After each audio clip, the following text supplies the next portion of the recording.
ఏంటి? మామూలుగా అయితే వరద వచ్చేసింది ఒకటేసారి. మేము అన్ని సామాన్లు సర్దుకుంటా తాళాలు వేసుకుంటా పోతున్నాం. ఇంతలో ఆవు ఒకటి ఉంది మాకు, ఇందు చూడు ఆవు. ఆవు కోసం పోయినాం, ఆవు చచ్చిపోయింది. వరద వచ్చేసింది, మేము బయటకు వచ్చేసినాం. వాళ్ళు కాల తీద్దాం ఇప్పటిద్దాం మన వల్ల కాల. ఇంకా నేను మా సేటు ఇద్దరు కలిసి బయటకు వచ్చేసినాం. వచ్చేసి ఇక్కడే నిలబడ్డాం. ఇంకా పెరుగుతా ఉంది కానీ ఎటు పోలేకపోయినాం.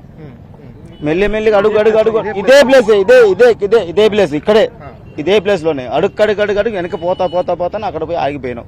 వరద ఎక్కువైపోయింది, ఇంకా ఏం చేయలేకపోయినాం. ఇంకా అటు పోలేం ఇటు పోలేం, ఎటు పోయినా మాకు ఇబ్బంది. ఇంకా నేను మా సేటు కొడుకు, నా ఇద్దరు పిల్లలు, మా మిస్సెస్, ఇంకొక అతను, ఇంకో మా చికెన్ కొట్టే అతను, మొత్తం 9 మంది మొత్తం ఆగిపోయాం. ఏం లేదు. ఎంతసేపు ఉన్నారు దాంట్లో? కనీసం ఎంత సరే 13 గంటలు ఉన్నామండి. ఉదయం 10 గంటల సంది నైట్ 11:30 దాకా అక్కడే ఉన్నాం. కానీ గవర్నమెంట్ వాళ్ళు సాయం చేస్తా ఉన్నారు కానీ వాళ్ళ సిగ్నల్ అందట్లేదు, వాళ్ళకి ఏది సదుపాయాలు కావట్లేదు.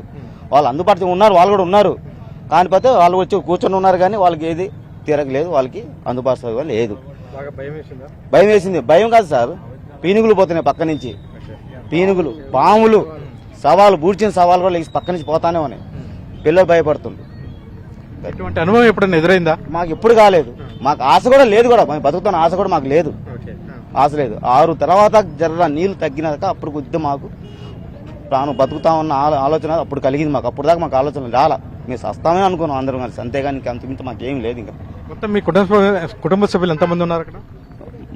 మా ఫ్యామిలీ వరకు 4, మా సేటు పిల్లగాడు కొడుకు 6, ఇంకొక మలయ ఇదిగో ఇతను 7, చికెన్ కొట్ట ఆయన 8, ఇంకొక అతను వచ్చి మధ్యలో ఇరుక్కుపోయిండు మధ్యలో. ఆ పిల్లగాడు సైకిల్ ఇక్కడే ఉంది, సైకిల్ కూడా. 9 మంది మేము మొత్తం సభ్యులు.